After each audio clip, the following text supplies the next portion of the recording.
Yes people, कैसे हैं आप लोग? होप तो फ्रेंड्स आप लोग बहुत अच्छे रहे होंगे। मैं बता दूं, मैं भी बहुत अच्छा हूं फ्रेंड्स। नाउ फ्रेंड्स, हम लोग आज स्टार्ट करते हैं अपना monopoly concept. Guys, monopoly micro economics का कंसेप्ट है। और गाइस, ये जो हम बुक फॉलो कर रहे हैं that is Snyder and Nicholson. बेटा, स्नाइडर एंड निकोलसन बुक हमने फॉलो तो कर रहे हैं, बट जो कंसेप्ट है वो सिर्फ यहाँ से नहीं होगा, वो मल्टीपल बुक से होगा। बट आपको रेफरेंस के लिए बता दिए कि अगर आप मोनोपोली का कंसेप्ट अपने आप भी रीड करना चाहते हैं तो गाइस आप chapter number 14 Snyder and Nicholson से रीड कर सकते हैं। ठीक है friends. Now guys, monopoly concept की अगर मैं बात करता हूं तो गाइस दो बातें हैं इसके लिए। अगर हम to the point exam point of view से बात करें, अगर हम बोलें कि एग्जाम में क्या आता है, देखो बेटा, क्योंकि देखो मेन पर्पस हमारा एग्जाम है। सबसे पहले गाइस हमारा एग्जाम कंप्लीट होना चाहिए। एग्जाम में क्वेश्चन कैसा आता है, एग्जाम में कैसे एक्सप्लेन करना चीजों को, गाइस सबसे पहले हमारी वो चीज कंप्लीट होनी चाहिए। रही बात नॉलेज की, कंसेप्ट्स की, कि भाई मोनोपोली एक्चुअल में होता क्या है, तो गाइस वो तो पढ़ाते पढ़ाते ऑटोमेटिकली गाइस आपको पता चल जाएगा। ठीक है, तो गाइस मेन आपका पर्पस होना चाहिए कि एग्जाम में मोनोपोली कितना और कैसे कैसे पूछा जाता है। Got it now. तो गाइस एक बात समझना, एग्जाम में जो मोनोपोली पूछा जाता है वो दो टाइप से पूछा जा सकता है, न्यूमेरिकल फॉर्म एंड दूसरा गाइस थ्योरी फॉर्म। सबसे पहले अगर मैं आपसे यहाँ पे न्यूमेरिकल फॉर्म की बात करूं, सबसे पहले न्यूमेरिकल फॉर्म कि भाई न्यूमेरिकल में ये कैसे कैसे पूछा जा सकता है, क्या क्या इसमें से पूछा जा सकता है। तो guys according to me, numerical के अंदर एक कंसेप्ट ये पूछा जा सकता है कि the profit maximising, solve for profit maximising output and price, output and price, profit maximising output and price. तो गाइस सबसे पहले ये चीज इंपॉर्टेंट ये पूछी जा सकती है इन न्यूमेरिकल फॉर्म। एंड गाइस दूसरा सबसे इंपॉर्टेंट है, देखो गाइस न्यूमेरिकल हो या डेरिवेशन हो, बात एक ही होती है। मतलब मैं न्यूमेरिकल और डेरिवेशन गाइस एक ही मानता हूँ, क्योंकि डेरिवेशन में भी गाइस न्यूमेरिकल टेस्ट आ जाता है। तो एक गाइस दूसरा यहाँ पे इंपॉर्टेंट बैठता है, that is inverse elasticity. Inverse elasticity concept, कि भाई इनवर्स इलास्टिसिटी कंसेप्ट क्या होता है, inverse elasticity rule, what it क्या होता है, यानी इनवर्स इलास्टिसिटी रूल क्या होता है बेसिकली। मैं आपको रूल भी लिख देता हूँ तो, और इसका यूज क्या क्या होता है बेसिकली गाइस, एक यहाँ पे डिस्कस करना है यहाँ पर। तीसरा जो हमारे यहाँ पे न्यूमेरिकल बेटा बैठता है, that is in in my point of view, मेरे पॉइंट ऑफ व्यू से गाइस, डेड वेट लॉस। समझ रहे हो, डेड वेट लॉस। आप लोगों से डेड वेट लॉस का कंसेप्ट तो बहुत इजी है, तो हम पहले भी कई बार कर चुके हैं। नहीं बेटा, देखो डेड वेट लॉस में जैसे आप जानते ही हैं कि दो फॉर्मेशन में आप निकालोगे। पहली बात तो ध्यान रखना, अभी अभी बेसिक लेवल पे, क्योंकि गाइस अब एज यू नो हमारे लेवल 1 चल, ये हमारा इस लेवल पर गाइस ये हमारा जो भी चीज होती है गाइस वो लीनियर होती है, समझ रहे हो, लीनियर ग्राफ्स होते हैं, लीनियर और स्ट्रेट। ठीक है, वो होते हैं गाइस, तो उसमें हम कंसेप्ट देख रहे हैं गाइस, उसमें भी दो बातें आ जाती है। दैट इज एक हॉरिजॉन्टल मार्जिनल कॉस्ट, ठीक है, और दूसरा अपवर्ड्स मार्जिनल कॉस्ट। तो एक ही आ जाता है। तो क्योंकि बेटा डेट वेट लॉस मेरे अकॉर्डिंगली अपने आप में एक न्यूमेरिकल बनता है, और यहाँ से हर साल आप क्वेश्चन मान के चलो आ जाता है, हर जगह आता है, इवन आपके सेमेस्टर्स में आता है, फिर आगे एंट्रेंसेस में आता है, मल्टीपल जगहों बेटा यहाँ से क्वेश्चन आता है। इनफैक्ट अगर मैं आपको एक इंटरेस्टिंग बात करूँ, चलो एकेडमिक्स में आता है वो बात हमें सही में आती है, वो तो गैस सिलेबस है, एकेडमिक्स में तो आना जरूरी है, वो तो गैस है लिमिटेड सिलेबस। समझ रहे हो यार, मान लो सेमेस्टर 4 में ये हमारा मोनोपोली एक यूनिट है, यानी 4 यूनिट है माइक्रो में, तो एक यूनिट ये है। अब सोचो एक क्वेश्चन तो मोनोपोली से आना कंफर्म है, वहां पे डेट वेट लॉस आ गया तो गाइस कोई हैरानी वाली बात नहीं है, आना तो जरूरी है। लेकिन गाइस जब आप एंट्रेंस की बात करते हो जहाँ पे बहुत वास्ट सिलेबस होता है, मैं आपको बता देता हूँ, हर साल क्वेश्चन पूछा जाता है। इनफैक्ट डीएससी ने तो हर साल क्वेश्चन पूछा है इससे। और एक डीएससी का बड़ा इंटरेस्टिंग क्वेश्चन था 2015 में, कि वो dead weight loss is what, समझ रहे हो, डेट वेट लॉस क्या होता है। मैं आपको सीधा आंसर बता रहा हूँ, सीधा आंसर बता रहा हूँ, this is the sum of consumer loss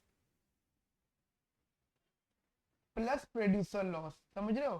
तो जब मैं पढ़ाऊंगा इसको तो डिटेल डिस्कशन करूंगा बेटा आपसे, फिलहाल अभी इतना ही समझना है इसमें। ये चीजें इसलिए बता रहा हूँ कि आपको बेटा कॉन्फिडेंस बना रहे कि चलो ठीक है, ये चीजें ऐसी जो हमारे आगे की स्टडीज में भी बहुत ज्यादा काम में आएंगी। अपार्ट ऑफ दिस आपका बड़ा सेमेस्टर्स में एकेडमी में तो गाइस कंफर्म आने के आना है यहाँ से, ठीक है। चलिए उसके बाद गाइस यहाँ से फोर्थ वेरी वेरी इंपॉर्टेंट जो कंसेप्ट बैठते हैं बेटा यहाँ से न्यूमेरिकल कंफर्म बेटा, दैट इज प्राइस डिस्क्रिमिनेशन। और मैं बताता हूँ प्राइस डिस्क्रिमिनेशन में न्यूमेरिकल कहाँ से आएगा। न्यूमेरिकल बेटा दो जगह से आएगा यहाँ से, एक बेटा आपका टू पार्ट टैरिफ वाला कंसेप्ट आएगा न्यूमेरिकल। अब लोग sir two part tariff price discrimination में आता है, यस बेटा प्राइस डिस्क्रिमिनेशन में हर वो चीज आती है जहाँ पे अलग अलग मतलब जहाँ पे कंज्यूमर से अलग प्राइस चार्ज किया जाता है, ठीक है। हाँ अगर आप डेप्थ में जाते हो बहुत ज्यादा डिटेल डिस्कशन करते हो तो फिर थोड़ी सी यहाँ पे डिफरेंसेस आ जाते हैं टू पार्ट टैरिफ और प्राइस डिस्क्रिमिनेशन में, ठीक है। लेकिन फिलहाल अभी आप एक ही मानो। दूसरा गाइस यहाँ पे first degree and third degree, यहाँ दो जगहों से न्यूमेरिकल बनते हैं गाइस, ठीक है।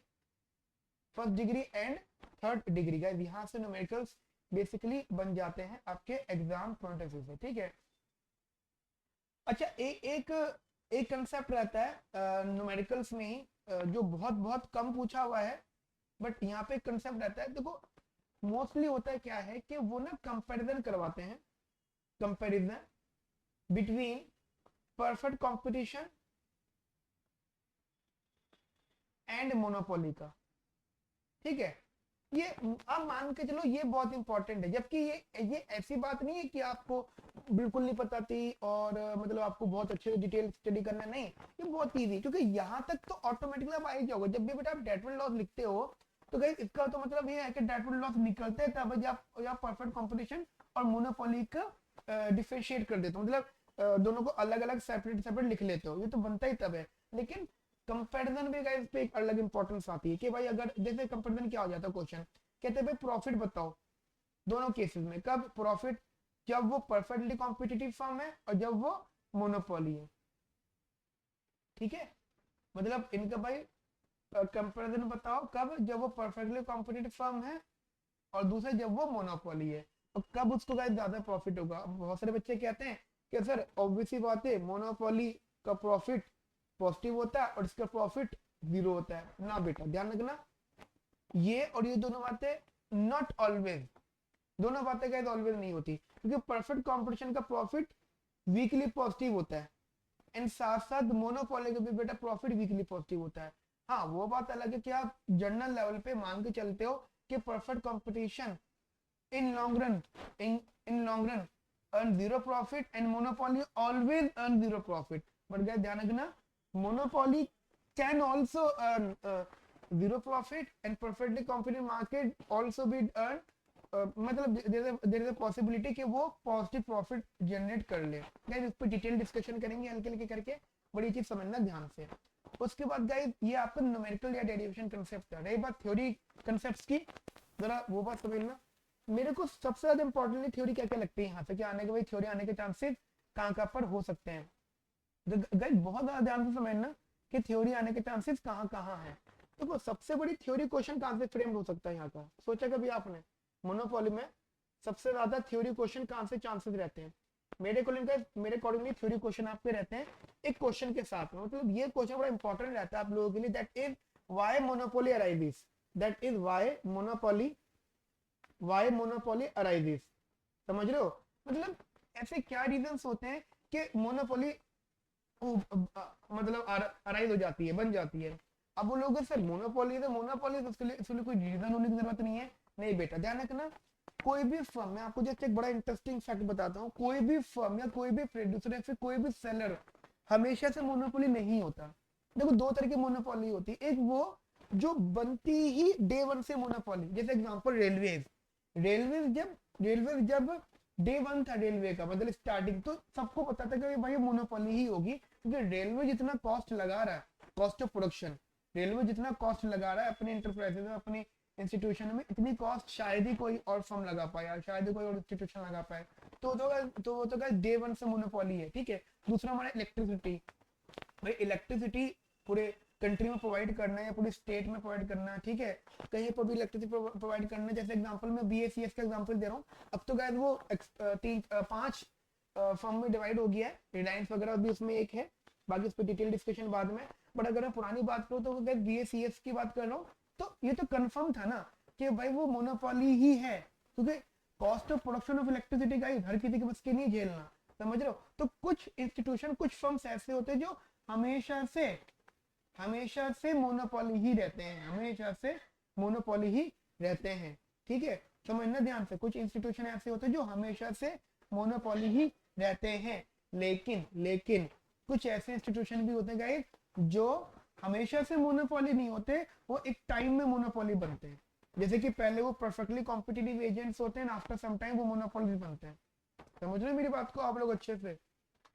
ठीक है बेटा, मेरी बात आपको समझ में आई यहाँ पर अच्छे से? तो एक तो मेरे ख्याल से ये क्वेश्चन बनता है कि व्हाई मोनोपोली अराइज। देखो बेटा, एक एक मैं आपको अगर यहाँ पे थोड़ा सा फैक्ट भी बताऊं तो ध्यान से समझना कि मोनोपोली अराइज होने का एक बहुत बड़ा रीजन होता है, दैट इज उसके barriers.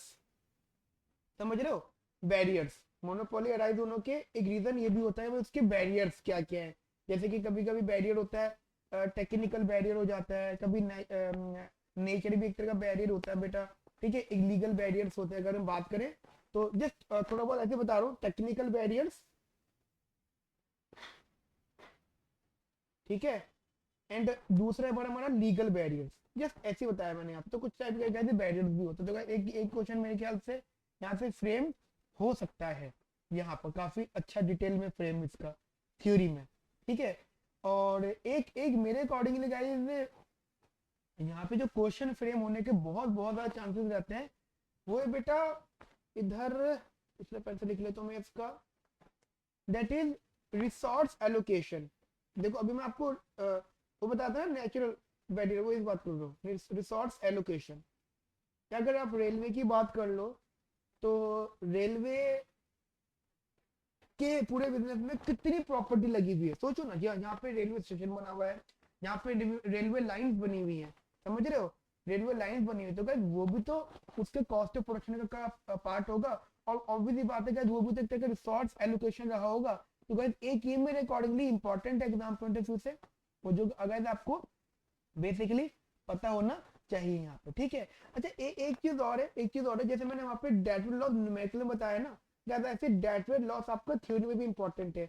At least guys 80 to 150 words, ये आपको अपने एंड पे, मैं भी बता दूंगा अपने एंड पे गाइस, इसकी डेफिनेशन रेडी करनी है डेटवेट लॉस की बड़ी अच्छी सी, कि कम से कम गाइस 80 वर्ड्स की हो, 80 वर्ड्स की हो, और ज्यादा गाइस 150 वर्ड्स की हो। बड़ी अच्छी सी डेफिनेशन गाइस इसकी प्रिपेयर करके रखना एग्जाम पॉइंट ऑफ व्यू से। अगर कहीं भी थ्योरी पूछी जाती है या फिर लिखवाई जाती है एकेडमिक्स में, तो गाइस ये यूज में आपके आ जाएगा काफी ज्यादा, ठीक है।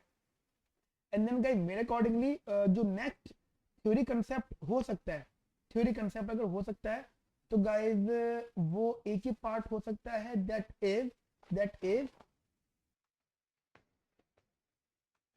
मोनोपोली। लिख देता हूँ बेटा, monopoly don't have supply curve, monopoly don't have supply curve, monopoly don't have supply curve,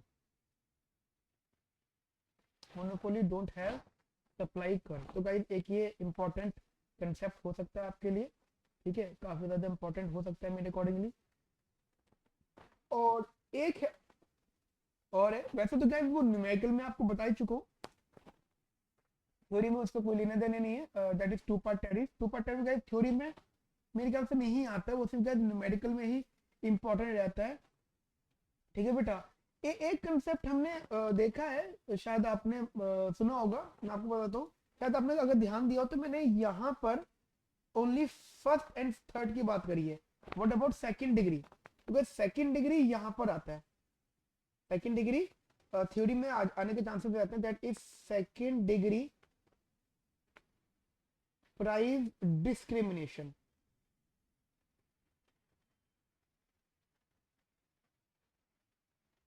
second degree price discrimination, तो गाइस ये इंपॉर्टेंट रहता है। और इसमें भी गाइस क्या मेन फोकस रहता है इनका? रेगुलेशंस, समझ रहे हो, इसमें गाइस ये इंपॉर्टेंट रहता है, regulation of monopoly, regulation of monopoly, ये समझ सकते हो।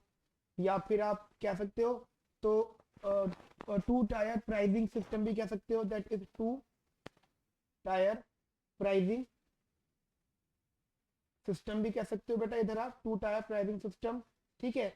और अगर आपका और डिटेल में समझेंगे तो कहीं ना कहीं आप इलेक्ट्रिसिटी का एग्जांपल समझ सकते हो, जैसे बिजली जो इलेक्ट्रिसिटी, बेसिकली गाइस हम यहाँ पे उन चीजों की बात करेंगे जो मोनोपोली का पार्ट है और जो डिस्क्रिमिनेशन का पार्ट है, और वो गाइस जो हाईली रेगुलेटेड है गवर्नमेंट की साइड से। जैसे सबसे बड़ी इंपॉर्टेंट बात, जैसे इलेक्ट्रिसिटी गवर्नमेंट की साइड से रेगुलेटेड है, ठीक है। उसके बाद रेलवे ऑब्वियसली बात है गवर्नमेंट की साइड से गाइस हाईली रेगुलेटेड है। बट गाइस देखिए अभी अगर हम अपने बेसिक लेवल की बात करें, बेसिक का मतलब बहुत ज्यादा डेप्थ में डिटेल में नहीं है यहाँ, तो गाइस अभी के लिए इतना काफी है, कितना मैं आपको बताता जा रहा हूँ। और उसके अलावा गाइस एक फॉर्म में एक मतलब एक, अगर मैं सिर्फ अकेले इसकी बात करूँ ना तो गाइस ये भी बहुत बड़ा कंसेप्ट बैठ जाएगा अगर हम रेगुलेशंस की बात पर आ गए। तो गाइस अभी इतना डिटेल पे मत जाओ, फिलहाल हमारा टारगेट ये है कि हम चीजों को पहले समझ लें, फिर स्टेप बाय स्टेप जाएंगे। अच्छा, एक एक कंसेप्ट इन्होंने पूछा हुआ है, मैं आपको जैसे बताता हूँ, that is product quality. Product quality guys देखो ये बेसिकली न्यूमेरिकल में तो नहीं आता, थ्योरी में आ जाता है, और गाइस ये बेसिकली एक तरह की डेरिवेशन ही रहती है। तो गाइस मेरे अकॉर्डिंगली ये 5 न्यूमेरिकल में और 5 थ्योरी में, गाइस ये चीज इंपॉर्टेंट है मेरे अकॉर्डिंग। गाइस न्यूमेरिकल आपका मोनोपोली कंसेप्ट में, तो पूरा मोनोपोली का कंसेप्ट यहाँ से शुरू होगा, got it.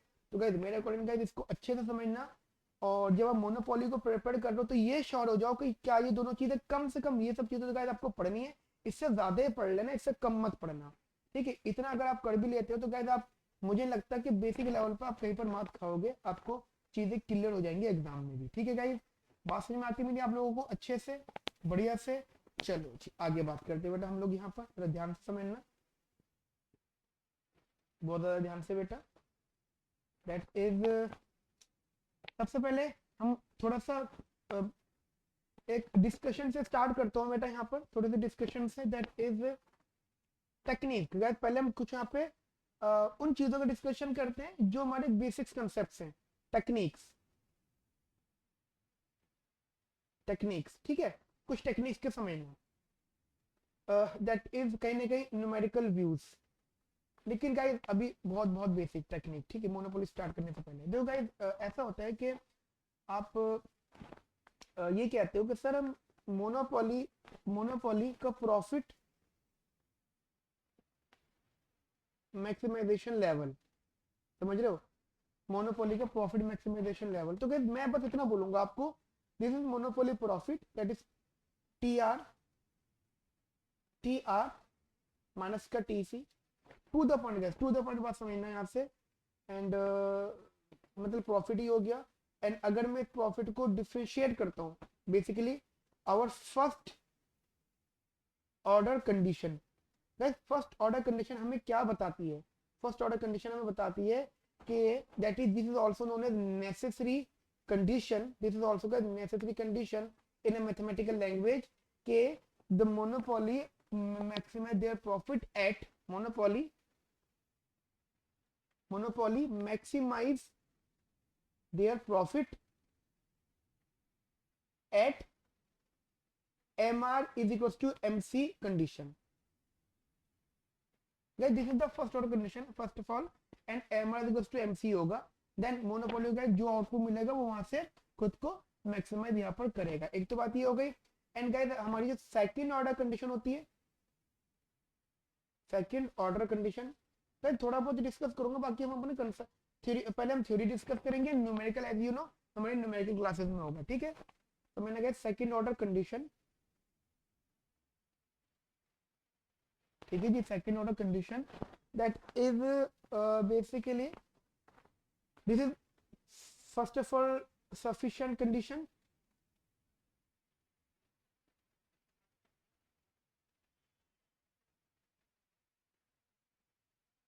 sufficient condition, this is basically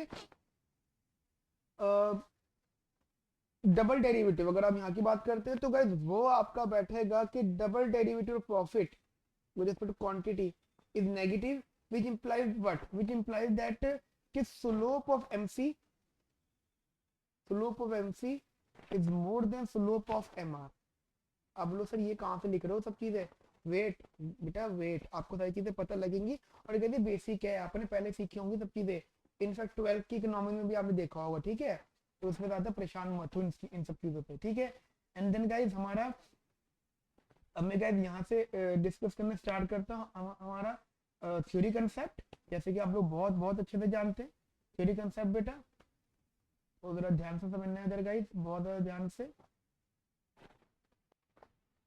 heading लिखना guys, heading is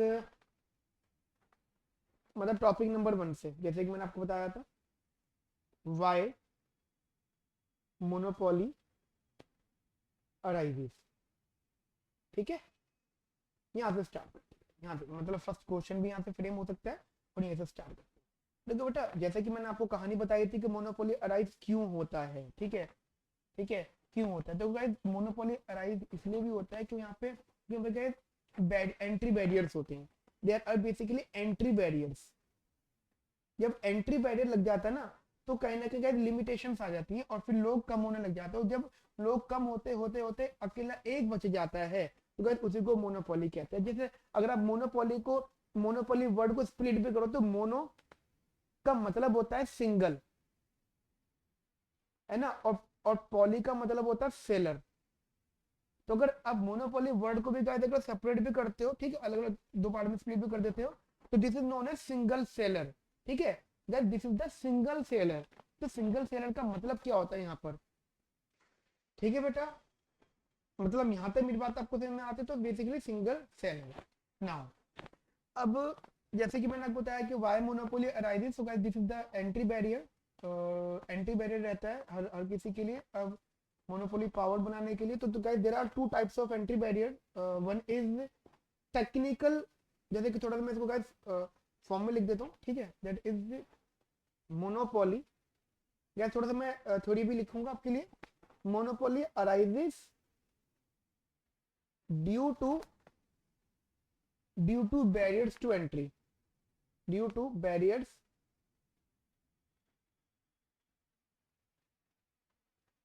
to entry, due to barriers to entry, मतलब that's the information. Therefore barriers to entry are, therefore barriers to entry are source of all monopoly power, source of all monopoly power, source of all monopoly power, ठीक है। guys there are two types of barriers, there are two barriers, जैसे कि मैंने आपको बताया है, one is technical barrier, ठीक है, one is technical barrier and other is legal barrier, got it। so there is a legal barrier also. what do you mean by legal barrier? that is patent rights, some type of rights जो seller government से लेता है और ये authority लेता है कि भाई जो काम मैं कर रहा हूँ कोई और नहीं करेगा, इस चीज की मुझे श्योरिटी दो, ठीक है, ये होता है, ये लीगल बैरियर्स होते हैं। एंड समटाइम गाइस वो लीगल बैरियर्स इतने कॉस्टली पड़ जाते हैं, मतलब कभी कभी इतने डिफिकल्ट हो जाता है उन राइट्स को लेना, इसीलिए ही जो लोग ले पाते हैं वही मोनोपोली बन पाते हैं। कभी कभी गाइस ये भी समझ कर करना कि थोड़ा सा मैं आपको एग्जांपल दूं तो माइक्रोसॉफ्ट है, ठीक है, इंटेल प्रोसेसर बनाते हैं वो, ओके कोई बात नहीं। अब मुझे बताओ क्या माइक्रोसॉफ्ट जैसे प्रोसेसर कोई नहीं बना सकता?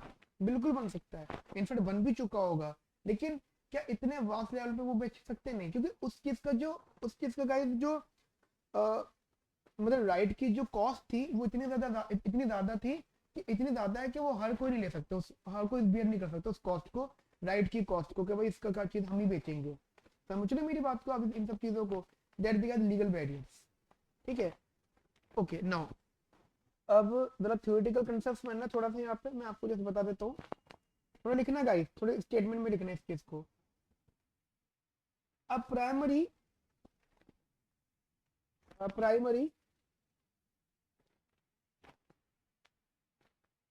Technical barrier, a primary technical barrier is that production of good is that production of good may exhibit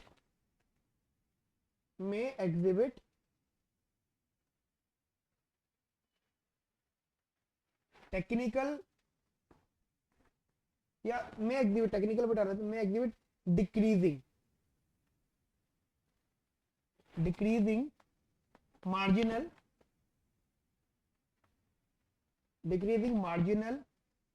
and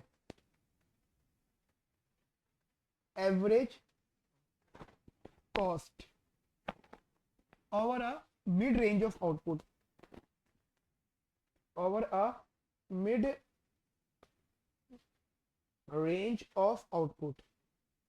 mid range of output. ठीक है, नाउ आगे लिखना बेटा, the technology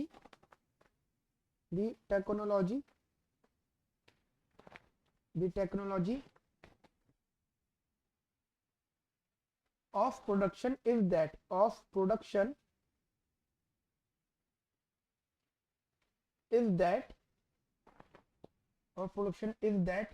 is such that basically is such that relatively large scale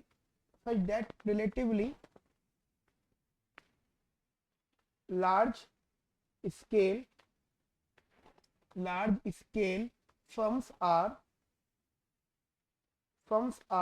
low cost producer.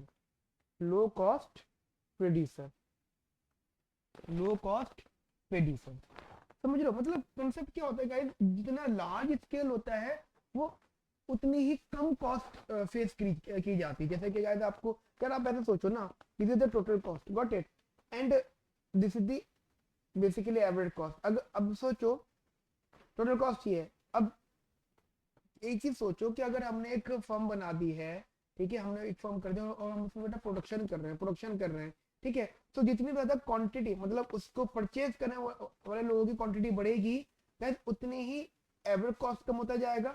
Given that कि quantity उतनी ना बढ़ जाए कि हमें कॉस्ट भी बढ़ानी पड़े। कभी कभी ऐसा होता है कि मतलब क्राउड बढ़ जाता है, मतलब लोग लेने वाले लोगों की क्वांटिटी बढ़ जाती है, तो फिर हमें एक न्यू कॉस्ट फेस करनी पड़ती है।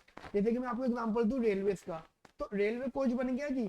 अगर हम पुरानी बात करें, 2-4 साल पहले की बात करें, तो रेलवे जितने भी कोचेज है, मान लो एक रेल के अंदर 30 कोचेज है, तो 30 कोचेज ठुसके चलेगी, मतलब इतने लोग भर भर के बैठेंगे एसी कोच को हटा के, जो नॉर्मल दूसरे कोचेज होते हैं ठुस के। इनफैक्ट आपने वो कुछ पिक्स भी देखे होंगे, फोटोज भी देखे होंगे फोटोग्राफी में कि छतों पे भी बैठे हुए लोग ट्रेन के। समझ रहे हो? अब इसका मीनिंग क्या है? इसका मीनिंग बेटा यही है कि वो कोचेज इसलिए नहीं बढ़ा रहे क्योंकि उनको लगता है कि जितनी क्वांटिटी बढ़ रही है हमारी एवरेज कॉस्ट कम हो रही है और वो हमारी अभी खपत पूरी हो रही है। लेकिन आफ्टर सम टाइम गाइस कोचेज बढ़ा देगा। जहां मुझे इसका बेस्ट एग्जांपल मिला है मेट्रो का। अगर आपको पता हो कि मेट्रो के अंदर पहले बेटा 3 कोचेज होते थे, फिर 3 कोचेज के 5 कोचेज हुए, अब आई थिंक बेटा 7 कोचेज है। जहां तक मैंने मेट्रो में देखे थे 7 कोचेज, उसके अलावा मैंने कभी गिने नहीं। अब 8 कोचेज भी कहीं भी मैंने रीड करा था कि शायद मेट्रो ने 8 कोचेस कर दिए हैं। तो भाई वो उनकी मर्जी, वो कितने भी करें। सोचो पहले 3 फिर 3 फिर 5 फिर 7 फिर 8 का एक दिन वो 20 भी कर देंगे। क्या मीनिंग इस बात का? इस बात का मीनिंग ये है कि वो एक लिमिट तक कॉस्ट तो नहीं बढ़ा रहे, क्योंकि उनको दिख रहा है कि जैसे जैसे लोग पैसेंजर्स बढ़ रहे हैं वैसे वैसे एवरेज कॉस्ट कम हो रहा है। शायद आपने राजीव चौक की मेट्रो स्टेशन देखा होगा। अगर आपने कभी लाइफ में राजीव चौक का मेट्रो स्टेशन देखा है तो कितनी गंदी भीड़ होती है वहां पर। तो मेट्रो के कोचेज नहीं बढ़े, लेकिन एक टाइम ऐसा आएगा जब 20 कोचेज हो जाएंगे। समझ रहे हो मेरी बात को? 20 कोचेज हो जाएंगे, देन वो फेस करेंगे। तो पॉइंट इज दैट, मेरा यहाँ पे कहने का फैक्ट क्या है, मेरा कहने का रीजन क्या है, यहाँ पर मैं ये बताना चाहता हूँ बस आपको कि जितना ज्यादा स्केल बढ़ता है और टोटल कॉस्ट उतनी रहती है, तो पर कॉस्ट कम होती रहती है। यानी guys this is the decreasing average cost. समझ रहे हो? Decreasing average cost guys come होती रहती है एज क्वांटिटी राइजेस। ठीक है, यहां तक मेरी बात आपको समझ में आती है? आगे लिखना बेटा, in this situation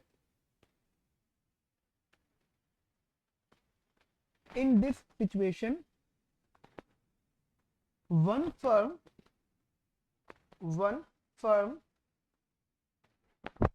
one firm may find it profitable one firm may find it profitable to derive to derive to derive to drive other others out of industry by reducing price to derive नहीं derive मतलब यार ये statement ये है कि one firm may find it profitable to drive DRV मतलब चलाना drive others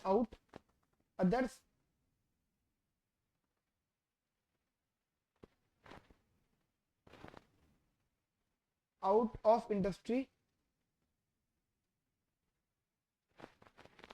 by reducing price.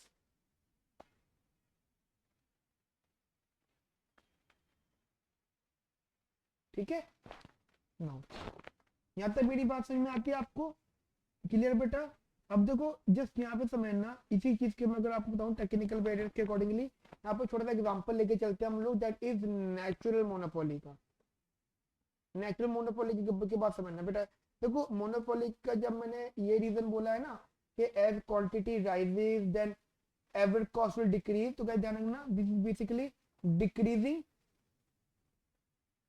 Decreasing average cost इससे हम कहते हैं बेटा देखो समझना जब क्वांटिटी बढ़ने पर एवरेज कॉस्ट कम होती है तो इसे कहते हैं हम इंक्रीजिंग या फिर इकोनॉमी स्केल आप ऐसे समझ लो चलो इकोनॉमीज ऑफ स्केल बोलते हैं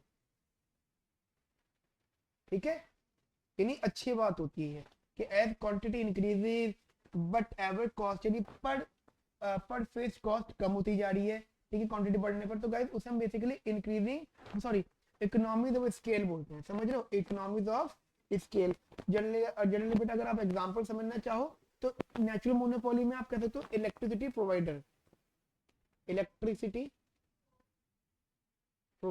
गॉट इट एक इलेक्ट्रिसिटी प्रोवाइडर्स यहाँ तक बात समझ में बेटा मेरी आप लोगों को बढ़िया से हाँ डायग्राम भी देख लेते हैं इसका एक बार हम लोग साथ साथ बेटा एक इसका हम लोग डायग्राम भी देख लेते हैं कि डायग्राम इसका हमें क्या शो करता है यहाँ पर तो ध्यान से समझना डायग्राम इसका ये है this is basically price and this is quantity and this is also average cost ठीक है यहाँ पे MC AC MR सब चीज आ जाती है और यहाँ पे क्वांटिटी रहती है this is the average cost मैं इसको बनाऊं तो this is the average cost got it समझना this is the average cost अब बोलो सर एवरेज कॉस्ट डाउनवर्ड है हाँ बेटा डाउनवर्ड है अब एक बार बताओ जस्ट एक बार सोचना मान लो मैं इतनी क्वांटिटी प्रोड्यूस करना चाहता हूँ मान लो ठीक है तो जब इतनी क्वांटिटी प्रोड्यूस करूंगा तो बेटा मैं इतना कॉस्ट फेस करूंगा ठीक है मैं इतना कॉस्ट बेसिकली फेस करूंगा AC1 लेकिन जहां मुझे क्वांटिटी ज्यादा प्रोड्यूस करनी पड़ गई किसी भी रीजन से तो गाइस मैं एवरेज कॉस्ट जो है ये फेस करूंगा that is AC2 got it मेरी यहाँ तक आपको बात समझ में आ रही है ध्यान रखना बेटा इस लेवल पे हम लोग बोलेंगे this is basically small scale और इसे हम बोलेंगे बेटा basically large scale got it ठीक है बेटा मेरी यहाँ तक आप लोग बात समझे अच्छे से बढ़िया से ना तो बेटा एक तुम्हारा ये बैरियर हो गया था ठीक है जिसको हमने बेसिकली अगर आपने ध्यान दिया हो तो हमने यहाँ पे आपको लिखा था प्रोडक्शन मतलब दैट इज टेक्निकल बैरियर मतलब बेटा यहाँ पे दो टेक्निकल बैरियर थे एक तो था हमारा प्रोडक्शन ऑफ गुड ठीक है एक तो वाला जिसमें हमारी जब लार्ज स्केल होता तो एवरेज कॉस्ट कम होती तो guys this is the one barrier the other barrier basically एक दूसरा जो बेटा टेक्निकल बैरियर होता है मैं आपको बेटा उसके बारे में बता देता हूँ दैट इज लिख लेता हूँ दैट इज अनदर टेक्निकल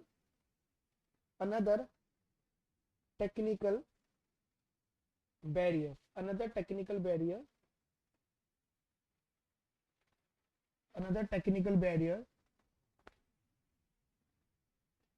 ठीक है of monopoly is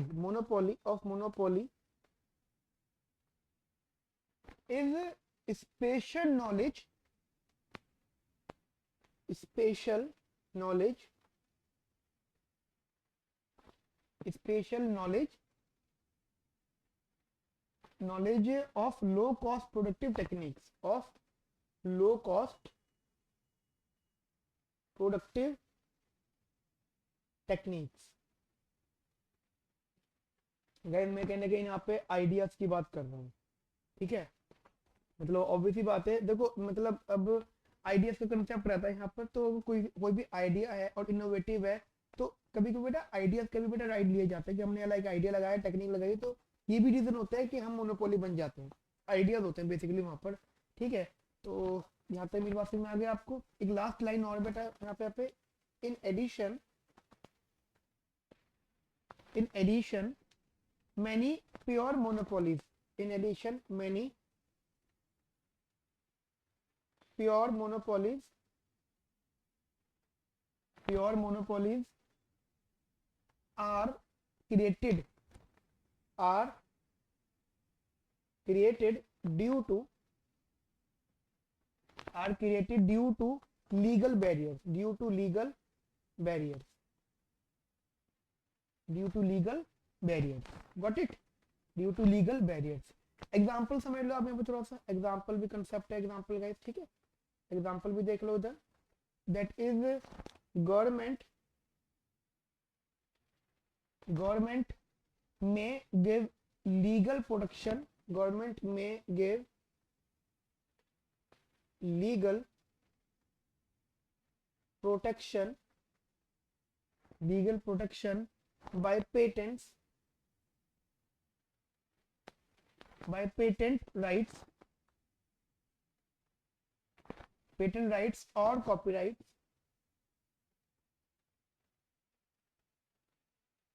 or copyright, or government may give, or government may give,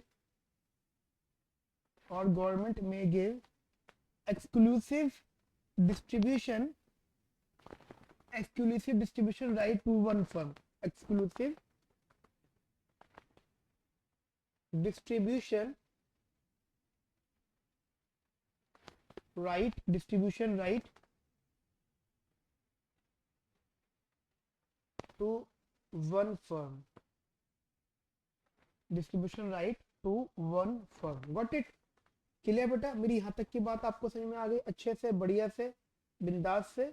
चलो जी आगे आगे जैसे बात करते हैं, तो बेटा हमारा एक कंसेप्ट है यहाँ पे जो हमने डिस्कशन किया था, अगर आपको आइडिया हो गया हो, हमने ये पार्ट डिस्कस कराया भी, दिस वन फर्स्ट वन, ठीक है, ये वाला तो हमारा फर्स्ट वाला पार्ट डिस्कस हो गया, that is why monopoly arise वाला, बैरियर्स वाला, ठीक है।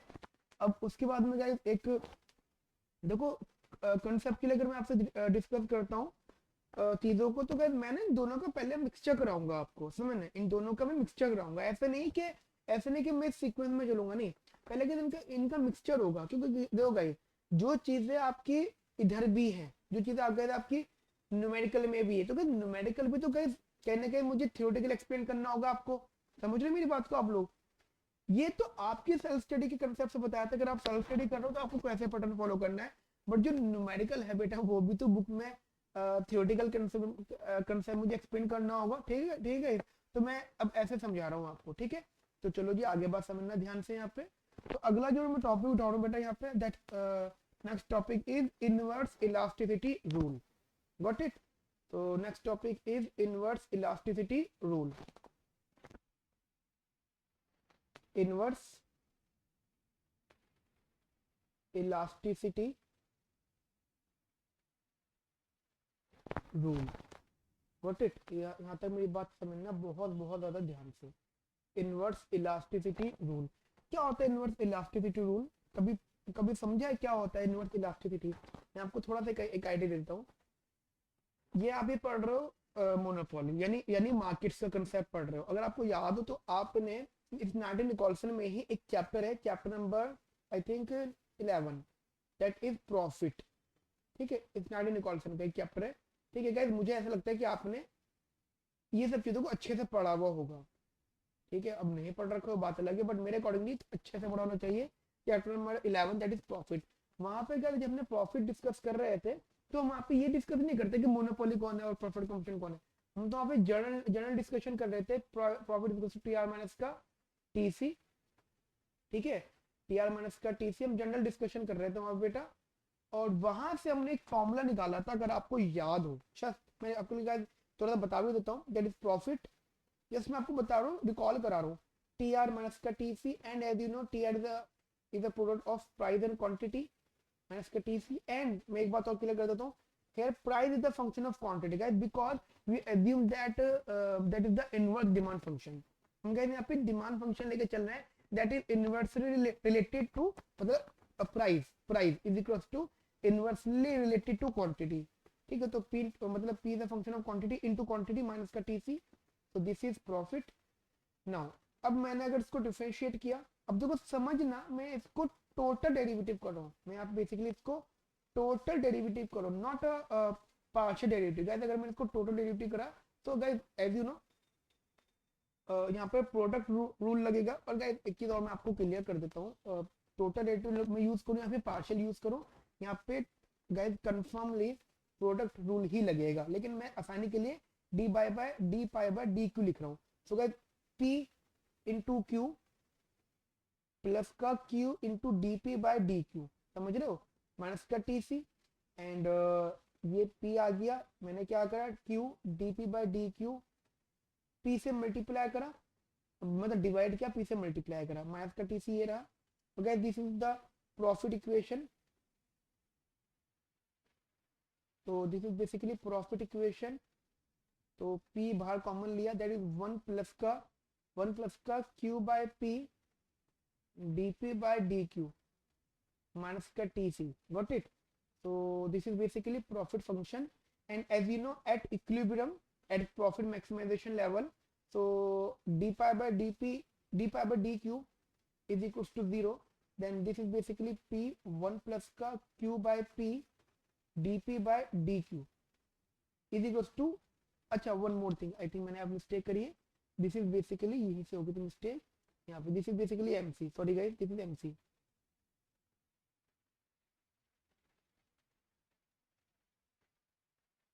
ठीक है, and after that this is basically MC. अब देखो गाइस एक चीज समझ में, this is MC, what about this, आपको पता है ये क्या है, क्या है ये, anyone else, this is MR. अगर आप ध्यान दो तो this is MR, this is MC. थोड़ा सा मैं इसको और ठीक से लिख दूं, कहने के गाइस देखो समझना, 1 plus Q by P into D P by D Q is basically, मतलब मैंने यहाँ पे 1 प्लस लगाया, 1/, में इलास्टिसिटी हो जाएगा with the minus sign, there is the inverse relationship between, आपको शायद मालूम होना चाहिए, E is equals to D Q by D P होता है इंटू पी बाई क्यू होता है with the negative sign, inverse demand function. Guys ये मल्टीपल ऑथर्स के अपने अपने व्यूज हैं, मैं आपको क्लियर कर देता हूँ, इलास्टिसिटी पॉजिटिव नेगेटिव अलग अलग व्यूज रहते हैं। हॉलर-वेरियन इलास्टिसिटी गाइस बेसिकली पॉजिटिव में मानते हैं, और स्नाइडर निकोल्सन, मतलब स्नाइडर निकोल्सन की बुक की अगर बात करते हैं हम लोग, बिकॉज वहां पे माइनस में इलास्टिसिटी देते हैं। ठीक है, तो कोई नहीं, हम यहाँ पे एक कंसेप्ट याद रख रहे थे, आपको कंसेप्ट इजी हो जाएगा।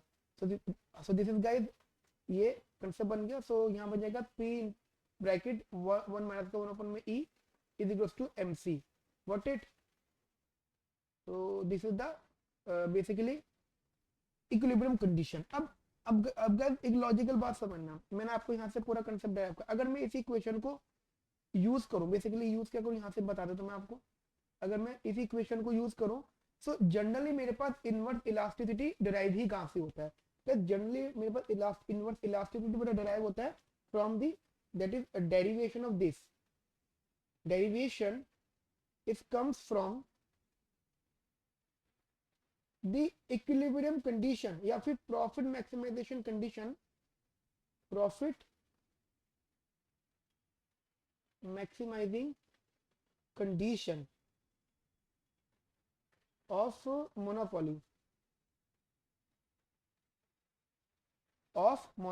so guys what is this, this is basically MR is equals to MC, got it। and what is MR here, MR is 1 minus का 1 में E is equals to marginal cost, clear, that is MR जो हो जाएगा P into 1 minus मतलब P into 1 minus 1 में E is equals to marginal cost। And थोड़ा सा इसको और हम सिंप्लीफाई कर लेते तो ये हो जाएगा 1 माइनस का 1 में E is equals to marginal cost, and इसको अगर हम ऐसे कर लेते हैं तो 1, अच्छा 1 monthly this is MC by P and 1 minus का MC अपॉन में P is equal to 1 upon में E, then P minus MC upon में P is equal to 1 upon में E। तो somehow guys इसे हम लोग बोलते हैं inverse elasticity rule, that is 1 upon I is equals to the difference of price and marginal cost which is proportionate to the prices। अब देखो guys एक बात सोचो, मैं एक बात बोलता हूँ आपसे कि एक प्रोडक्ट है, एक ना प्रोडक्ट है, उसकी marginal cost of good x is 10 rupees। what is marginal cost here? You know what is marginal cost? This marginal cost का मतलब होता है कि how much this producer face the extra cost by producing one more quantity। मतलब अगर कोई भी producer एक एक्स्ट्रा क्वांटिटी प्रोड्यूस कर रहा है तो वो कितनी एक्स्ट्रा कॉस्ट फेस कर रहा है। so this represent the marginal cost, you know। so if I produce x quantity, x is some quantity amount, x quantity of good, ठीक है, या कुछ भी मैं बना रहा हूँ और मेरे को 10 रुपीज पर क्वांटिटी जो है फेस करने को मिल रहा है, 10 रुपीज, ठीक है। तो अब अगर मैं मोनोपोली हूँ तो ये तो बात आप भी समझ सकते हो कि मैं अगर 10 रुपए फेस कर रहा हूँ तो 10 रुपए तो चार्ज नहीं करूंगा, I will charge that a little bit, basically a more amount of ₹10। तो बेसिकली मैं 10 रुपए से ज्यादा चार्ज करूंगा। कब? ये कंडीशन कब है? When it is only possible when basically मैं मोनोपोली हूँ। जब मैं मोनोपोली हूँ या फिर मेरे पास थोड़ा सा प्राइस कंट्रोल है, I have a price control. मतलब प्राइस कंट्रोल का मतलब हो गया प्राइस को मैं अपने हिसाब से मैनेज कर सकता हूँ, जिससे जैसा चार्ज करना है। फिलहाल तो मैं अभी गाइस टू द पॉइंट आपसे यूनिफॉर्म प्राइसिंग पॉलिसी की बात कर रहा हूँ। यूनिफॉर्म प्राइसिंग पॉलिसी मतलब there is no discrimination, but फिर भी गाइस अगर मैं कोई प्राइस डिसाइड भी कर रहा हूँ तो मैं more than marginal cost decide करूंगा। That is if price is more than marginal cost then the difference of this, अब सोचो ये पॉजिटिव हो जाएगा, then this difference is known as markup. This difference is known as markup. अब लोग कहते हैं कि मार्कअप, तो मार्कअप क्या होता है? तो मार्कअप होता है कि एक कमोडिटी का प्राइस कितना फेस किया जा सकता है मिनिमम, मतलब अगर किसी कंज्यूमर से मिनिमम चार्ज किया जाए और कितना उसका चार्ज करते हैं। जैसे छोटी सी एग्जांपल बात करूं मैं, एप्पल आईफोन है, कहते जी ठीक है। अब मुझे वो बताना, एप्पल आईफोन जो है वो बिकता है मान लो 1.25 लाख रुपए का, चलो 1 लाख रुपए का माना, 1 लाख रुपए इसका प्राइस है, ठीक है। अभी थोड़ी चीजें निकाल दो, वो तो टैक्स लग लोगों पर दुनिया भर की चीजें। अब वैसे तो बेटा 1.25 लाख का है ना, तो चलो टैक्स वगैरह हर चीज मान के चलो 1 लाख पे ले आओ, जो चीज 1.25 लाख से ऊपर की होगी 1 लाख पे ले आओ। 1 लाख रुपए फर्म ने उसका प्राइस डिसाइड करा है, फिर आफ्टर दैट टैक्स इंक्लूड हो के वो प्राइस बढ़ जाता है। अब सोचो स्टीव जॉब्स के बच्चों को, ये स्टीव जॉब्स की किसी क्लोज रिलेटिव को, स्टीव जॉब्स तो है नहीं जिंदा, बट स्टीव जॉब्स के जो एप्पल कंपनी को बनाने वाले थे, एप्पल कंपनी को जिन्होंने बनाया है, जो उसके सीईओ भी रह चुके हैं, ठीक है। अगर उनके बच्चों को या फिर उनके किसी बहुत ज्यादा क्लोज रिलेटिव को एप्पल फोन चाहिए और वही वाला चाहिए, मुझे बस छोटा सा एग्जांपल देना, छोटी सी बात बताना, मुझे छोटा सा बताना, क्या वो उसके लिए वो प्राइस पे करेंगे जो वो नॉर्मल लोगों के लिए रखा हुआ होगा? जनरल बात कर रहा हूँ मैं आपसे। आप बोलोगे सर ऑब्वियसली बात है, rule is rule for every people. नहीं गाइस, ऐसा नहीं होता, ठीक है। उनकी तो फ्री की चीज है वो। तो फिर भी अगर हम किसी भी कमोडिटी को अपने किसी, अगर हम प्रोड्यूसर, चलो एप्पल का एग्जांपल हटा दो, अगर हम किसी चीज के प्रोड्यूसर है एंड सेलर है, मान लो सेलर भी है, तो हम अगर खुद भी उस चीज को ले रहे हैं ना, तो गाइस उसकी फिर भी हम मार्जिनल कॉस्ट फेस करेंगे, समझ रहे हो? मार्जिनल कॉस्ट फेस करेंगे, मार्जिनल कॉस्ट उसकी फेस करेंगे। लेकिन अगर उस चीज को हम किसी और को बेचेंगे तो गाइस उस बंदे से हमें मार्कअप चार्ज करेंगे हम लोग। और मजे की बात क्या है, markup is the extra amount which is charge by seller to every people, and sometime markup is known markup is also known as goodwill amount. Goodwill guys, आप एप्पल के इतना हाई अमाउंट क्यों देते हो? क्योंकि उसकी गुडविल, उसका brand goodwill है, आप तभी तो अमाउंट देते हो इतना।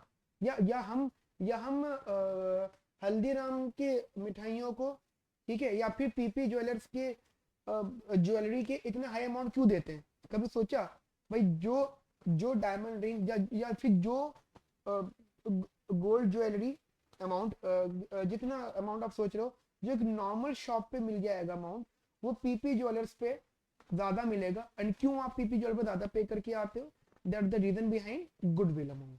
सो गाइस गुडविल समहाउ मार्क भी कहते हैं क्योंकि वो हाई प्राइस चार्ज करते हैं। Got it? यहाँ तक कि मेरी बात समझ में आई आप लोगों को? मार्कअप, ये रीजन होता है उनका ज्यादा प्राइस चार्ज करने का, गुडविल अमाउंट भी होता है कभी कभी। एंड मेरे अकॉर्डिंगली देखो एक चीज समझना, मैंने एक आपको बात समझना चाहूंगा, goodwill is also known as monopoly rent.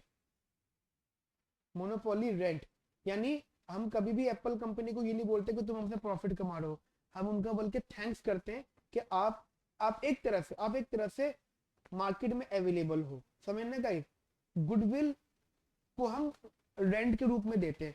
हम जो पैसा देते हैं गुडविल का, एक तरीके से हम थैंकफुल है उस कंपनी का, उस ब्रांड का थैंकफुल है, एंड हम उसको मार्केट में रहने का रेंट पे करते हैं।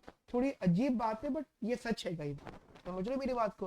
अब हल्दीराम के लिए, अब हल्दीराम की कोई भी स्वीट है, लोग उसके लिए ज्यादा पे करते हैं। क्यों? क्योंकि वो ज्यादा पे करते हैं। वही सेम चीज आपको कहीं और मिल जाएगी और मेंटली लोग प्रिपेयर्ड रहते हैं कि हल्दीराम बहुत अच्छी चीजें बना के देता है।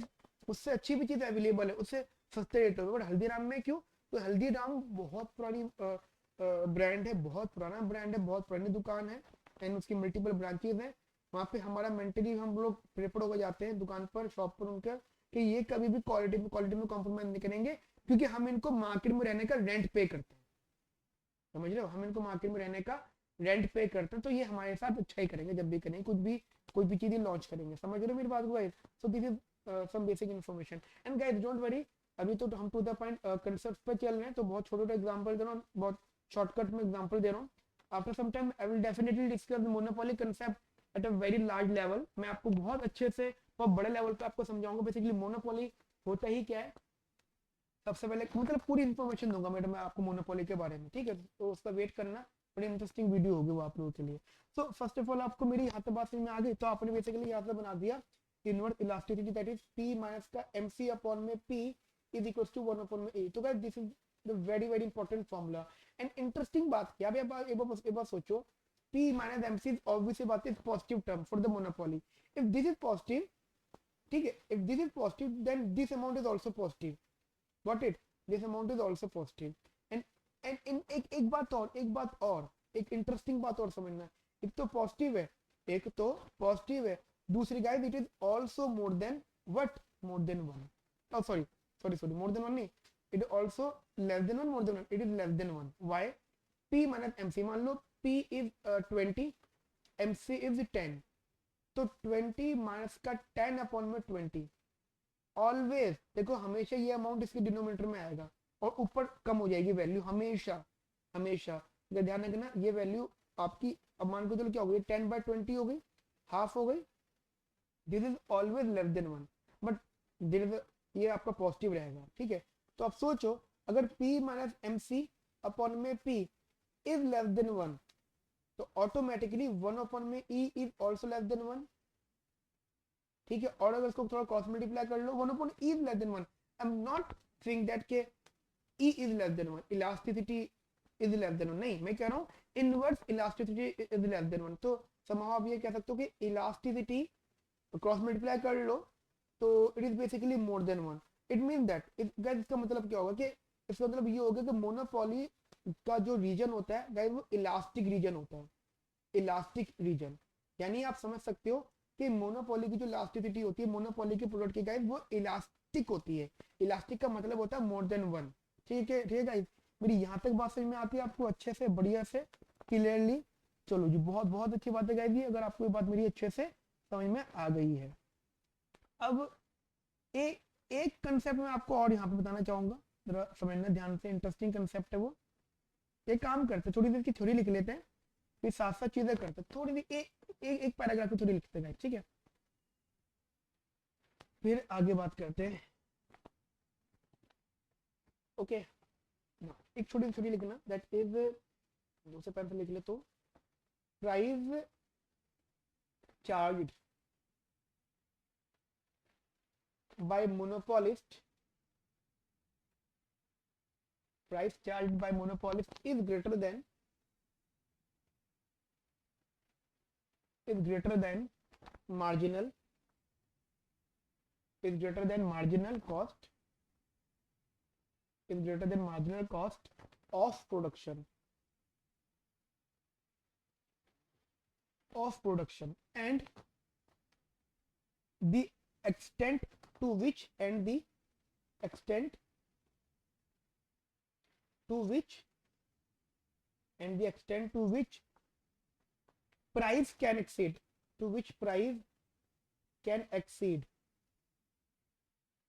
price can exceed marginal cost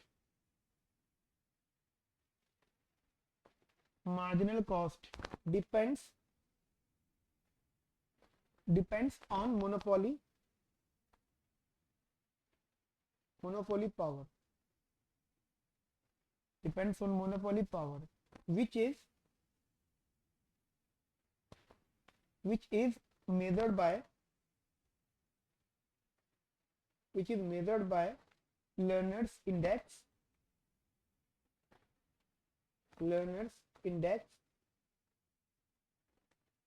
of monopoly power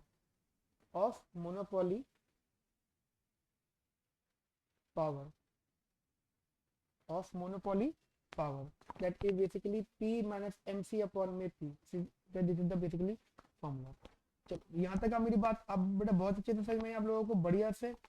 अब मैं एक कंसेप्ट आपको जरूर बताना चाहूंगा. गाइस हमारे पास एक फॉर्मूला होता है. देखो एक क्वेश्चन आता है कि मोनोपोली ऑपरेट मतलब एक मैं आपको थोड़ा सा नोट बताऊंगा. यहाँ पर नोट समझना गाइस. यहाँ पे मतलब उस नोट से क्वेश्चन बनेगा फ्रेंड आपका. एंड ये कंसेप्ट मैं आपको न्यूमेरिकल क्लास में थोड़े इंट्रोड्यूस करूंगा. ठीक है क्योंकि न्यूमेरिकल्स एक अलग कंसेप्ट हो जाता है. क्योंकि जब हम न्यूमेरिकल डिस्कस करते हैं ना गाइस हमारे पास मल्टीपल व्यूज होते हैं डिस्कस करने के. I think numericals are sometimes better than conceptual चीजें. क्योंकि कंसेप्ट्स में आप कितने पढ़ लोगे क्योंकि एग्जाम में जब न्यूमेरिकल आना तो न्यूमेरिकल पे फोकस होना चाहिए. लेकिन न्यूमेरिकल तब समझ में आएंगे जब आपको गाइस इसका basic concept at least basic concept पता हो. समझ रहे मेरी बात को. तो इसलिए मैं दोनों जगह दोनों चीजें रिपीट कर दूंगा हल्की आपके लिए. लाइक मैं आपसे यहाँ पे डिस्कस कर रहा हूँ दैट इज एक statement that is monopoly always operate in elastic region. ठीक है ये स्टेटमेंट है. Discuss with the help of MR and elasticity concept. समझ रहे हो.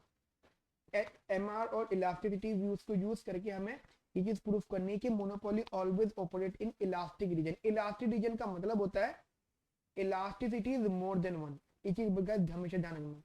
इलास्टिक रीजन का मतलब होता है elasticity is more than one. Got it now. अब देखो मैं आपको जिस फॉर्मूला बताता हूँ यहाँ पे स्टेटमेंट समझना गाइस. यहाँ पे that is MR is equals to P into MR is equals to ये MR is equals to P into 1 minus का 1 अपॉन में E. Got it. ये आ गया जी MR is equals to P into 1 minus E 1 minus 1 upon में E. Clear guys. तो यहाँ पे जरा एक चीज समझना बहुत ज्यादा इंपॉर्टेंट लेवल पर. वो क्या है गाइस. देखो ऐसा होता है कि मोनोपोली हमेशा मार्जिन रेवेन्यू जो होता है वो काफी ज्यादा इंपॉर्टेंट रोल प्ले करता है उसके प्राइस सेटिंग्स में. प्राइस जो वो सेट करता है क्योंकि guys monopoly is the price maker. समझते हो ये बात आप लोग. तो and what is MR basically. MR is the that revenue जो उसको एक्स्ट्रा यूनिट को बेचने पर मिनिमम मिल सकता है. मेरे अकॉर्डिंगली MR एफिशिएंट प्राइस के नाम से भी जाना जाता है. MR is also efficient price. यानी एक ऐसा रेवेन्यू जो मोनोपोली कहता है कम से कम इतना तो दे दो. जैसे एग्जांपल मैं आपको एग्जांपल देता हूँ रेलवेज के अंदर गाइस मतलब 3 टाइप के कोचेज होते हैं. एक होता है high classic AC first coach जिसकी मान लो एक ट्रेवल एरिया है मतलब एक डिस्टेंस है जिसमें आपको बता रहा हूँ. तो उसी रेल के अंदर 1200 रुपये भी एक टिकट का अमाउंट है. ठीक है उसी के अंदर 500 भी है 500 रुपये भी है. एंड उसी अंदर गाइस आपका 150 रुपये या 100 रुपये भी है उसी ट्रेन में. एंड एक तो चीज मैं और ऐड कर देता हूँ उसी में गाइस 50 रुपीज भी होगा और उसमें गाइस 0 भी होगा। अब बोलो सर ये क्या कर दिया आपने, मतलब अगर हमें यहाँ से मान लो एक डिस्टेंस कवर करना है, हमने ट्रेन ली है, तो उसी ट्रेन के अंदर वो लोग भी जिन्होंने 1200 रुपये पर सीट पे करा है, मतलब पर सीट मतलब एंट्री 500 भी पे करा है, 100 भी पे करा है, 50 भी पे करा और कुछ ऐसे जिन्होंने कुछ भी पे नहीं करा। This is the concept. चलो एक दफा मैं जीरो वाला हटा देता हूँ क्योंकि जीरो वाला आपको डाउट करेगा, क्योंकि जीरो वाला तो गाइस आपको पता ही होगा ना, वो चोरी मतलब टिकट लेना ही नहीं, ठीक है, वो चलो हटा दिया। मैं यहाँ तक ले आता हूँ चीजें, 4 चीजें मान के चलो।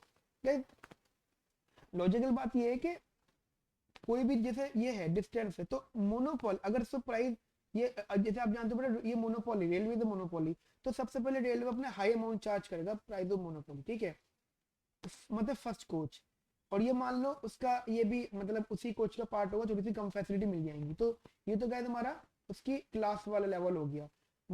रेबत 100 रुपीज की, 100 रुपीज बट कि जब वो कह देता है कि एक कोच के अंदर मतलब लोग आ जाओ, मिनिमम अमाउंट जो मैं चार्ज करूंगा लोगों से मिनिमम अमाउंट, यानी अगर मैं परफेक्टली कॉम्पिटिटिव की तरह काम करता हूँ, मान लो अगर मैं परफेक्टली कॉम्पिटिटिव की तरह काम करूँ तो लोगों पर अथॉरिटी हो कि वो चाहे तो मेरी रेल में ना बैठे, तो मैं लोगों से 100 रुपये भी चार्ज करूंगा।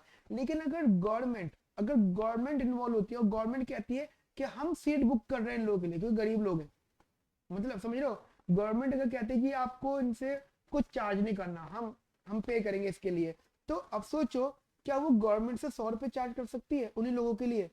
देखो लोगों से तो वो 100 चार्ज करेगी कम से कम, क्या गवर्नमेंट से 100 चार्ज कर सकती है पर पर्सन? नहीं, गवर्नमेंट से वो और कम चार्ज करेगी पर पर्सन। समझ रहे हो क्यों? This is guys, this is the condition, this is the efficient price. यहाँ पे एम आर एमसी होता है। जब एम आर एमसी होता है तो गाइस ये वो अमाउंट होता है जो मोनोपोली सबसे कम से कम कॉस्ट फेस करता है, और सबसे कम से कम कॉस्ट जो फेस करता है अगर उसे उतना ही मिलता है तो this is known as efficient price. Efficient price का मतलब हो गया कि भाई अब इससे नीचे तो कुछ भी हो जाए मोनोपोली मर जाएगा और इससे नीचे वो प्राइस नहीं होने देगा। समझ रहे मेरी बात को? तो भाई इससे नीचे वो प्राइस कभी नहीं होगा। तो जो रेलवे के अंदर सबसे कम प्राइस होता है after subsidy, after government involvement regulation के बाद भी, तो मान के चलो वो एफिशिएंट है, उसके नीचे चीजें कम नहीं हो सकती। ठीक है, समझ रहे हो ना मेरी बात को आप लोग बढ़िया से? ये चीज इंपॉर्टेंट है समझना। तो मेरे अकॉर्डिंगली जो एमआर होता है वो एफिशिएंट प्राइस होता है, एफिशिएंट प्राइस। लेकिन कब होता है? जब एम आर एमसी करते हो आप, जब एम आर एमसी करोगे तो प्राइस होगा वो एफिशिएंट आएगा। ठीक है बेटा, ठीक है बेटा, मेरी यहाँ तक की बात समझ में आती है? अब देखो मैं फिलहाल अभी यहाँ से इसको हटा रहा हूँ क्योंकि अलग कंसेप्ट है ये, फिलहाल मैं इसको यहाँ पे ले आया हूँ और ये कट कटा के ये आ गया। अब ये समझना चाहिए यहाँ से ध्यान से जरा। अब मैं ये कहता हूँ कि let suppose we have a demand function, let suppose we have a demand function p is equals to a minus का b की, got it? p is equals to a minus का b की। तो क्या होगा जी, आपने इसका टी आर निकाला और इसका एम आर निकाला, वो एम आर से ये निकल के आ गया। जस्ट एग्जाम्पल मान लो, इसी के अकॉर्डिंगली अगर आप यहाँ पे डायग्राम बनाते हो, इधर देखो समझना, यहाँ पे डायग्राम अगर आप बनाते हो इधर इधर यहाँ, ये this is the price and this is quantity, what it? This is price and this is quantity। और मान लो मैंने एक स्ट्रेट लाइन बनाई, this is basically demand curve, got it? This is demand curve and somehow this is MR curve, मान लो। अच्छा ये तो आपका फैमिलियर है ना सब चीजों से कि डिमांड कर्व कैसे बनता है, एमआर कर्व कैसे बनता है ना? अब कुछ शायद पता ही होगा सब चीजें। मैं जस्ट शॉर्ट बता देता हूँ आपको, यहाँ बता देता हूँ गैस मैं आपको। ये बेसिकली टी आर हो जाएगा इसका,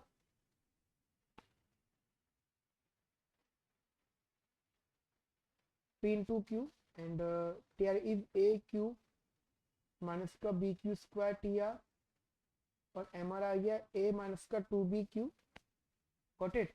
एंड अगर दोनों को प्लॉट करते हो, अगर अगर आप एम आर की बात करते हो, if Q is equals to zero, Q is equals to zero, तो M R is basically A, got it? Similarly, if Q is 0, then price is equals to A, and price is the demand curve basically, because this is MR concept, this is AR concept. But if P is equals to 0, then Q is basically A by 2B, and if P is equals to 0, then Q is A by B. मतलब ये A by 2B और ये A by B. तो आप अगर compare करो तो quantity, इसकी क्वांटिटी हाफ है इससे, एट सेम प्राइस, मतलब जीरो प्राइस पर इसकी क्वांटिटी हाफ है. लेकिन अगर आप दोनों के डेरिवेटिव की बात करते हो तो slope of MR and slope of basically AR है ना. AR इज दिस, मतलब अगर आप इसका स्लोप निकालते हो तो इसका स्लोप आएगा B, इसका स्लोप कितना आएगा बच्चा 2B. तो किसका स्लोप ज्यादा है? MR का. तो जिसका स्लोप ज्यादा होता है गाइस वो स्टीपर लाइन होती है. So MR curve, MR line is more steeper than AR, more steeper than AR. मतलब जो MR लाइन है वो AR लाइन से स्टीपर होगी. Got it? यहां तक मेरी बात आपको समझ में आएगी बेटा? तो इस वजह से मैंने इसको जस्ट ऐसा बनाया. अब आपके सामने ये कंसेप्ट है that is MR is equals to P 1 minus का 1 में. गाइस इतनी ही बात करते हैं. गाइस मैं आपको जस्ट एक चीज बता देता हूँ कि यहाँ पे 3 कंडीशंस हम फॉलो करेंगे. तीन बातें हम फॉलो करेंगे. क्या? एक एक करके. इफ इलास्टिसिटी इज मान लो 0.5, दैट मीन्स बट एक से कम. समझना ध्यान से, अभी मैं जिसमें आपको समझना चाह रहा हूँ चीज है. 0.5 एग्जांपल ले लिया मैंने, यानी एक से कम, मुझे एक से कम लेनी है. तो guys first of all this is in elastic. ठीक है, एक से कम. समझना, ये जस्ट कुछ व्यूज है इन इलास्टिक. ठीक है. अब अगर आप मान के चलो ये होगा तो MR is equal to P 1 upon में 1 माइनस का 1 अपॉन में 0.5.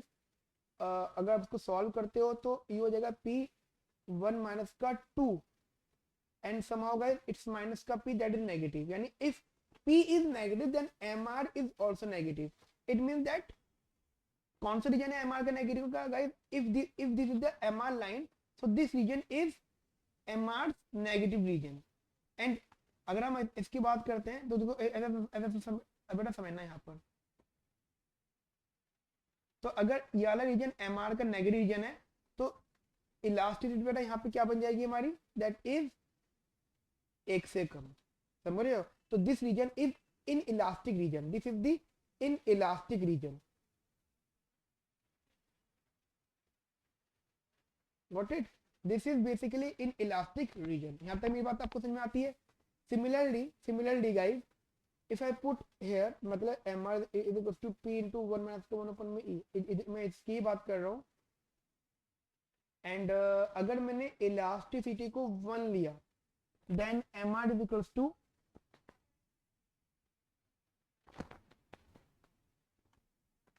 अब इलास्टिसिटी ऑफ डिमांड मान लो 1 हो गई. ठीक है, मान लो बेटा ये 1 है. तो अब मुझे बताओ MR क्या हो जाएगा? P into 1 minus 1 upon 1, that is 0.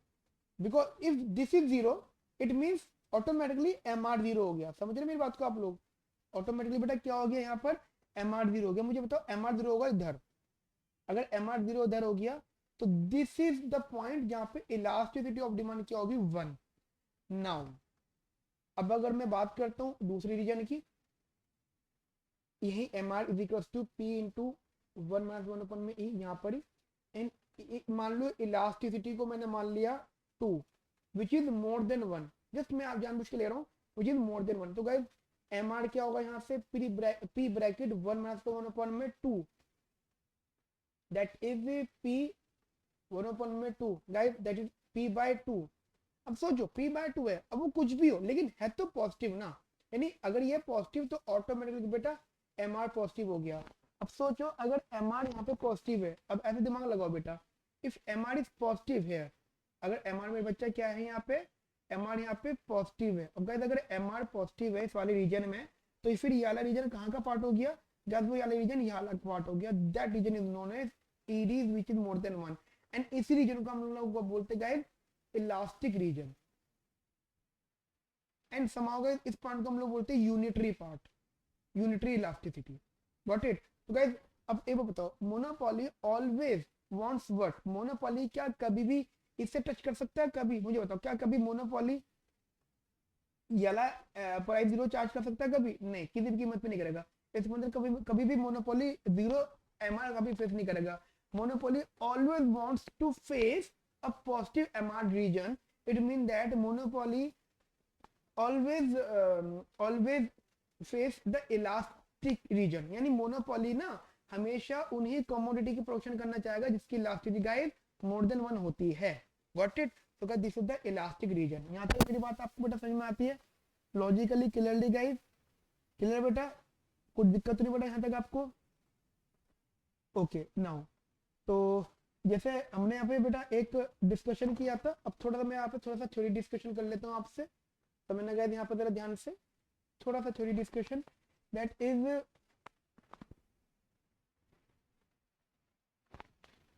the above discussion, the above discussion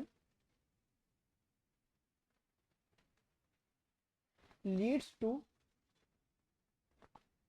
two general conclusions about monopoly pricing, about monopoly pricing, about monopoly pricing. Number one is a monopoly, a monopolist basically, monopolist will always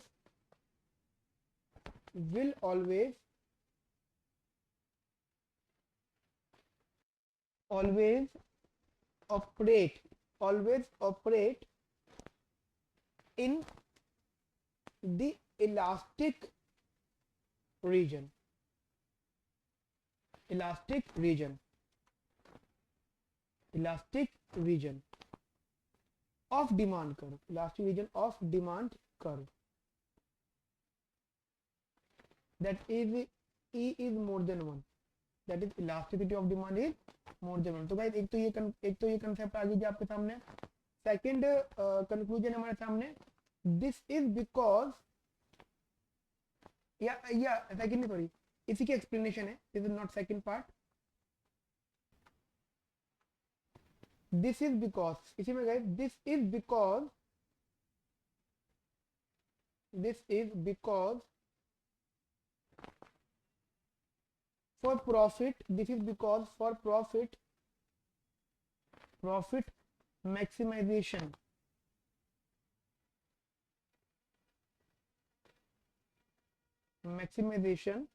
MR exactly is equals to MC, since marginal cost is always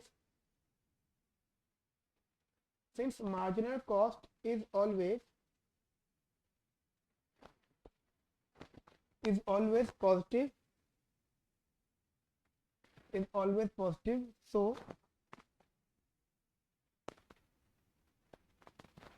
marginal revenue must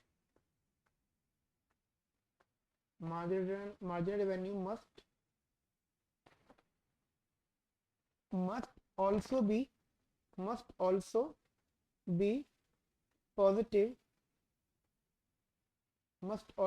positive, which requires that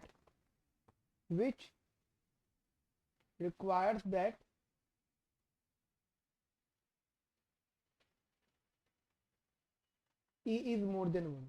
What it which requires that E is elasticity of demand is more than one. Guys ये बात मेरी आपको समझ में आती है अच्छे से क्लियरली? अच्छा एक पॉइंट और है, दैट इज एक कंक्लूजन और है बेटा last, that is guys firms markup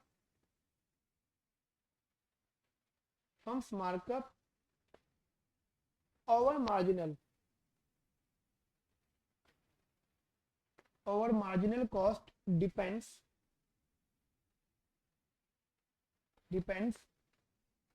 inversely on, depends inversely on elasticity of demand. Elasticity of demand. Got it? Elasticity of demand. यहाँ तक मेरी बात आपको समझ में आती है? छोटा सा डायग्राम में आपसे डिस्कस कर ही लेता हूँ यहाँ पे थोड़ा सा. देखो मतलब मैं कहने के क्या आपसे ये कह रहा हूँ, मान लो this is our two diagram, मतलब मैं आपसे दो डायग्राम डिस्कस कर रहा हूँ. देखो है क्या कि मान लो कि हमारी डिमांड ये, तो एम आर ये, ठीक है, and this is basically marginal cost. और अगर आप थोड़ा बहुत इकोनॉमिक देखोगे तो दिस इज एम आर, तो ये M R to M C हो गया. एंड यहाँ इसको बना देते हैं, देखो समझ ऐसे ऐसे हो जाएगा. This is efficient price, this is monopoly price. समझ रहे हो? तो दिस गैप, ये तो ये गैप. अब कहने का इसको, चलो इसको एमसी बोल दो ना. एमसी तो बोल सकते हो क्योंकि एमसी का कट होगा ये. तो एमसी, तो आप सोचो पी माइनस एमसी, तो this is the gap. This one gap is the P minus MC वाला. ठीक है. Similarly if the demand is this and M R is obviously बात है कुछ इसका इस टाइप सा, एंड दिस इज एमसी. यहाँ पे कट करेंगे पी एम और MC. So guys this region is also PM minus KMC. Guys, both are markup. Both are guys markup. So what about markup area? अब सोचो, जब elasticity demand, basically आप खुद सोचो, जब elasticity of demand more than 1 है, समझ ना, मोर देन 1 का मतलब क्या होता है? That is percentage change in quantity.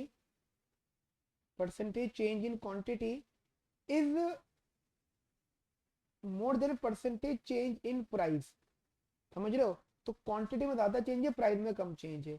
And ED is less then, उनमें क्या होता है? Percentage change in quantity is less then percentage change in price. कुछ इस टाइप से कंसेप्ट समझना. चलो यहाँ पे आप कह सकते हो बिकॉज ये रीजन बताता है हमारा, ये एरिया बताता है हमारा कि हमारा मार्कअप कितना होगा, मतलब हमारी इलास्टिसिटी बताती है कि हमारा मार्कअप बेसिकली कितना होगा. जैसे अगर मैं आपको यहाँ फॉर्मूला से बताऊँ, P minus MC 1 upon P is equals to 1 upon E.